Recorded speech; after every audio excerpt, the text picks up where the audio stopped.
मेरा नाम बलदेव सिंह है। मैं वर्तमान में गांव चुशाले का सरपंच हूँ। ये एक समाज पे धब्बा है और ये बिल्कुल घूंघट प्रथा जो बंद हो जानी चाहिए। इसके लिए हम लगभग 7-8 साल से अपना प्रचार प्रसार भी कर रहे हैं। हमारे यहाँ पहले तो जैसा समाज चल रहा था ऐसे चल रहे थे, लेकिन यहाँ एक रात्रि ठहराव का प्रोग्राम हुआ खुले दरबार का। अपने डीसी हुए थे चंद्रशेखर जी, उन्होंने एक रात्रि ठहराव का प्रोग्राम किया। उस पिछली प्लान मेरी मिसेज थी सरपंच, तो उसने जैसे ही स्टेज पे गई, वो हम तो अपने स्वाभाविक स्वभाव में गए थे, तो वो गई, वो पल्लू में ही गई थी, घूंघट में ही गई। और घूंघट में जाने के बाद चंद्रशेखर जी ने बोला, भाई आप सरपंच हो? बोले हाँ जी मैं सरपंच हूँ। बोले जब आपने ये बात नहीं समझी तो आप अपने गांव की जो जनरेशन है, पब्लिक है, उसको क्या सिखाओगे फिर? मैं सुरेंद्र सिंह काले रामन, गांव चंदाना का मैं 2010 से 2015 तक सरपंच रहा हूं। मेरी जो निजी राय है घूंघट को लेकर, घूंघट एक अभिशाप है हमारे समाज में।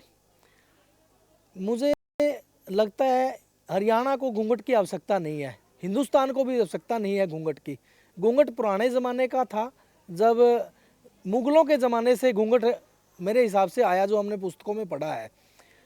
लेकिन अब घूंघट की आवश्यकता नहीं है। घूंघट एक अभिशाप है, इसको घूंघट को पूर्ण रूप से बंद कर देना चाहिए। घूंघट को बंद करने के लिए, जिस प्रकार से घूंघट आया था, इसको दूर करने के लिए उस ज़माने के बारे में हमारी जो न्यू जनरेशन है, नई जो हमारे यहाँ पे बच्चे आए हैं, उन्होंने अपने बुजुर्गों को बताना पड़ेगा कि घूंघट मुगलों के समय में आया था और अब घूंघट की आवश्यकता नहीं है, वो एक समय की मांग थी।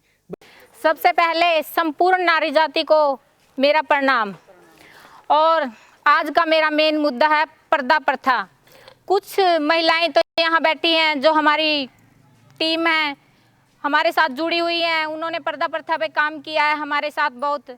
लेकिन कुछ महिलाएं ऐसी बैठी हैं जो पर्दा प्रथा को आज भी अच्छा मानती हैं, जो पर्दा नहीं करती उन्हें वो बुरी औरतें समझती हैं। लेकिन ये आपकी गलत फहमी है।